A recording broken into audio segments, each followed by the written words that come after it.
കഴിഞ്ഞ ദിവസം Adoor area committee യോഗത്തിൽ നടന്ന ചർച്ചകൾ ഉള്ളു പൊള്ളിക്കുന്നതാണ്. പി ദിവ്യയ്ക്ക് വേണ്ടിയാണ് പ്രതിനിധികളോട് സംസാരിച്ചത്. സമര തീച്ചൂളകളിലൂടെ കടന്നു വന്ന പി ദിവ്യയെ പത്തനംതിട്ട ജില്ലാ കമ്മിറ്റി തള്ളിപ്പറഞ്ഞത്, മാധ്യമങ്ങൾക്ക് കൊത്തിപ്പറിക്കാൻ ഇട്ടുകൊടുത്തത് ഒട്ടും ശരിയായില്ല എന്ന് പറയാൻ അവിടുത്തെ സമ്മേളന പ്രതികൾ തയ്യാറായി. കണ്ണൂരിൻ്റെ ശബ്ദമാണ് അടൂരിൽ കേട്ടത്. പ്രതിയോടൊപ്പം നിൽക്കുന്നവരുടെ, അവർ ഇരകൾക്കൊപ്പം ഓടുക പോലും ചെയ്യുന്നില്ല, ഇരകളെ തള്ളിപ്പറയുന്ന ആളുകളാണ്. അതിൻ്റെ ശബ്ദമാണ് നമ്മൾ അടൂരിൽ കേട്ടത്. എന്തൊരു ക്രൂരതയാണ്! നവീൻ ബാബുവിൻ്റെ ആത്മാവിനെ പോലും പൊള്ളിക്കുന്ന പരാമർശങ്ങളാണ് ഏരിയ സമ്മേളനത്തിൽ ഉണ്ടായത്. ഒരുപക്ഷെ പത്തനംതിട്ട ജില്ലാ കമ്മിറ്റിക്കെതിരെ സംസ്ഥാന നേതൃത്വത്തിൻ്റെ അനുഭാവവും പിന്തുണയും കിട്ടാൻ വേണ്ടിയായിരിക്കാം ഇത് പറഞ്ഞത്. പക്ഷേ സങ്കടകരമായി പോയി, നോവിക്കുന്നതായി പോയി. മിസ്റ്റർ കളക്ടർ, വാസ്തവത്തിൽ താങ്കൾക്ക് എന്താണ് പറ്റിയത്? കഷ്ടപ്പെട്ട് പഠിച്ച് പാസ്സായി കളക്ടറായ ഒരു ചെറുപ്പക്കാരനാണ് താങ്കൾ. സിവിൽ സർവീസിൽ താങ്കൾക്ക് ധാരാളം വർഷങ്ങൾ ബാക്കിയുണ്ട്. താങ്കളുടെ മൊഴി ഞങ്ങളാരും ഒരു വിശ്വസിച്ചിട്ടില്ല കേട്ടോ. അതായത് എനിക്ക് തെറ്റുപറ്റിപ്പോയി എന്ന് താങ്കളുടെ ചേംബറിൽ വന്ന് പറഞ്ഞു എന്നൊരു മൊഴിയുണ്ടല്ലോ, അത് നിങ്ങൾ ലാൻഡ് റവന്യൂ ജോയിന്റ് കമ്മീഷണർക്ക് നൽകിയ മൊഴിയിലുള്ളതല്ല. അപ്പം നിങ്ങളാ പറഞ്ഞൊന്നും ഞങ്ങൾ വിശ്വസിച്ചിട്ടില്ല. കേരളത്തിലെ ജനങ്ങൾ അത്ര പൊട്ടന്മാരൊന്നുമില്ല. താങ്കൾക്ക് എന്താണ് പറ്റിയത് വാസ്തവത്തിൽ മിസ്റ്റർ കളക്ടർ? താങ്കളുടെ മനസാക്ഷി CPM വിറ്റോ? ജനങ്ങൾ സംശയത്തോടെ താങ്കൾ എടുത്ത നടപടികളെ കാണുക. ഈ പോസ്റ്റ്മോർട്ടത്തെക്കുറിച്ചുള്ള വിശദാംശങ്ങൾ, കൂടുതൽ വിശദാംശങ്ങൾ പുറത്തേക്ക് വരുമ്പോൾ ഇതിലൊക്കെ താങ്കൾക്ക് എന്തോ ഒരു പങ്കുണ്ടായിരുന്നുവെന്ന് ആളുകൾ വിശ്വസിക്കാൻ നിർബന്ധിതരാവുകയാണ്. അന്വേഷണത്തിൻ്റെ ആദ്യ ഘട്ടം മുതൽ അതിനെ ചൂഴ്ന്നു നിൽക്കുന്നത് ദുരൂഹതകളാണ്. നമ്മൾ പലവട്ടം സംസാരിച്ചതാണ്.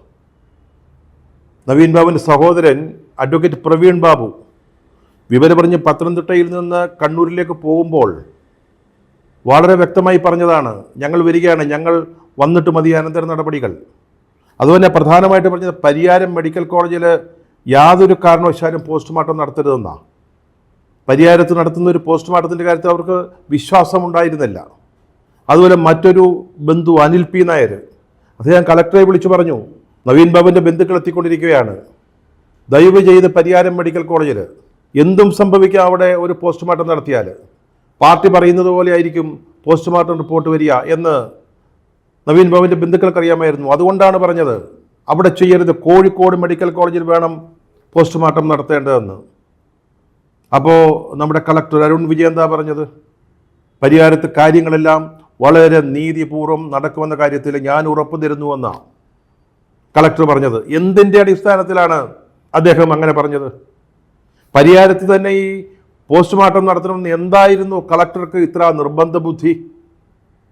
ബന്ധുക്കളുടെ അഭിപ്രായത്തിന്, അവരുടെ ആഗ്രഹത്തിന് വിരുദ്ധമായിട്ട് അത്തരത്തിൽ ഏകപക്ഷീയമായ ഒരു നിലപാടെടുക്കുന്നതിന് എന്തായിരുന്നു കാരണം? എന്നിട്ട് വാസ്തവത്തിൽ എന്താണ് സംഭവിച്ചത്?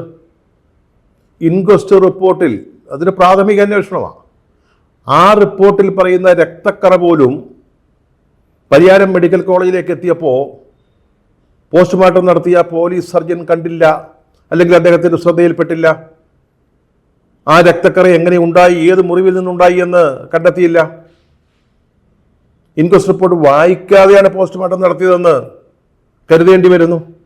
പ്രാരംഭം മുതലേ ശക്തമായ ബാഹ്യ ഇടപെടലുകൾ ഉണ്ടായി എന്ന് തെളിയിക്കുന്ന കാര്യങ്ങളാണ് നമ്മളിപ്പോൾ കണ്ടുകൊണ്ടിരിക്കുന്നത്. ഒരുപക്ഷെ ഈ ഇൻക്വസ്റ്റ് റിപ്പോർട്ടിലെ ഈ ഒരു പരാമർശം, രക്തക്കറ കണ്ടു എന്ന് പറയുന്നത്, ഏറ്റവും ആദ്യം ശവശരീരം കണ്ടപ്പോൾ തന്നെ ഇൻക്വസ്റ്റ് റിപ്പോർട്ട് നടത്തുമ്പോൾ വലിയ ഇടപെടലുകൾ ഉണ്ടായില്ല എന്നുള്ളതിൻ്റെ ഒരു സൂചനയായിരിക്കാം. അതുകൊണ്ടായിരിക്കാം ആ ഉദ്യോഗസ്ഥൻ, അത് ഇൻക്വസ്റ്റ് നടത്തിയ ഉദ്യോഗസ്ഥൻ അത് രേഖപ്പെടുത്തിയത്. ചിലപ്പോൾ അത് ചെയ്തത് ഹൃദയശുദ്ധിയുള്ള ഒരു ഉദ്യോഗസ്ഥൻ ആയതുകൊണ്ടാവാം. ഈ ഒടയതമ്പുരാൻ്റെ ഓരോ ലീലാവിലാസങ്ങളാണ് ഇതൊക്കെ. പുള്ളിക്കാരനുണ്ടല്ലോ, സത്യത്തിലേക്കുള്ള ചെറിയ വഴികൾ അവിടെ തുറന്നിട്ടിരിക്കും. അതുവഴി സഞ്ചരിച്ചാൽ നമ്മൾ വാസ്തവത്തിലേക്കെത്തും. അതിനെയാണ് ഈ ദൈവത്തിൻ്റെ കൈ എന്നൊക്കെ സാഹിത്യഭാഷയിൽ പറയുന്നത്. തമ്പുരാൻ്റെ ഓരോ ഏർപ്പാടുകളാണ്. അതാണ് ഈ രക്തക്കറ. ഇൻക്വസ്റ്റ് റിപ്പോർട്ടിൽ അത് വന്നു. അത് ഒളിച്ചു വെക്കാൻ പറ്റില്ല, ഇനി മായ്ക്കാൻ പറ്റില്ലല്ലോ. ഇൻക്വസ്റ്റ് റിപ്പോർട്ടിലെ ഈ രക്തക്കറ ഇനി പോലീസിന് മായ്ക്കാൻ കഴിയില്ല. അത് കോടതിയിൽ പൊതുസമൂഹത്തിന് മുമ്പിൽ എത്തിക്കഴിഞ്ഞു. ഇതാണ് ദൈവത്തിൻ്റെ കൃതികളെന്നോ വികൃതികളെന്നോ പറയാവുന്ന ചില അത്ഭുതങ്ങൾ, അങ്ങനെ തന്നെ പറയണം. കേരള പോലീസിൻ്റെ അന്വേഷണം തൃപ്തികരമല്ലാത്തതുകൊണ്ടാണ് CBI ഇത് ഇൻവെസ്റ്റിഗേറ്റ് ചെയ്യണമെന്ന് ആവശ്യപ്പെട്ടുകൊണ്ട് കുടുംബം ഹൈക്കോടതിയെ സമീപിച്ചത്. അന്വേഷണം വീഴ്ചകൾ നിറഞ്ഞതാണ്. അതിൻ്റെ ഒന്നാം തരം ഉദാഹരണം അതാണ് ഇവിടെ നടന്നിരിക്കുന്നത്. ഇൻക്വസ്റ്റ് റിപ്പോർട്ടിലെ ഏറ്റവും പരമപ്രധാനമായ ഒരു വസ്തുത FIRൽ നിന്നും പോസ്റ്റ്മോർട്ടത്തിൽ നിന്നും ഒഴിവാക്കിയിരിക്കുന്നു. ഇൻക്വസ്റ്റ് റിപ്പോർട്ടിലെ ഈ വെളിപ്പെടുത്തലിൻ്റെ അടിസ്ഥാനത്തിൽ നിയമയുദ്ധം കൂടുതൽ ശക്തമാക്കാനാണ് ഇപ്പോൾ നവീൻ ബാബുവിൻ്റെ കുടുംബം തീരുമാനിച്ചിരിക്കുന്നത്. അത് തുടക്കത്തിൽ പറഞ്ഞതുപോലെ പാർട്ടിയിലും സർക്കാരിലുമുള്ള വിശ്വാസം അടിമുടി പാടെ തകർന്നു പോയതുകൊണ്ട്, നഷ്ടപ്പെട്ടു പോയതുകൊണ്ടാണ് കുടുംബം ഇപ്പോൾ ഇങ്ങനെ ഒരു തീരുമാനമെടുക്കുന്നത്.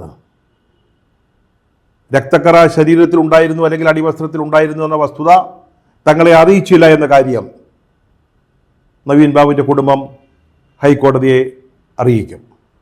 അത് കേസന്വേഷണം CBIക്ക് വിടണമെന്ന ഹർജിയിന്മേൽ അടുത്ത ദിവസം കോടതി വാദം കേൾക്കുമ്പോഴായിരിക്കും. പാർട്ടിയും സർക്കാരും തങ്ങളെ തള്ളിപ്പറയുകയായിരുന്നുവെന്ന് നവീൻ ബാബുവിൻ്റെ കുടുംബം ഇപ്പോൾ മനസ്സിലാക്കുന്നു. തങ്ങൾക്ക് നീതി കിട്ടണമെങ്കിൽ, നവീൻ ബാബുവിന് നീതി ലഭിക്കണമെങ്കിൽ, ന്യായമായത് സംഭവിക്കണം എങ്കിൽ, അതുപോലെ തന്നെ അദ്ദേഹത്തിൻ്റെ സൽകീർത്തി അതിന് കേടുപറ്റാതിരിക്കണമെങ്കിൽ പോലീസിനെയോ സർക്കാരിനെയോ പാർട്ടിയെയോ വിശ്വസിച്ചിട്ട് കാര്യമില്ല എന്ന് ആ കുടുംബം മനസ്സിലാക്കുകയാണ്. അതുകൊണ്ടാണ് ശക്തമായ നിയമ പോരാട്ടവുമായി മുന്നോട്ട് പോകുവാൻ അവർ തീരുമാനിച്ചിരിക്കുന്നത്.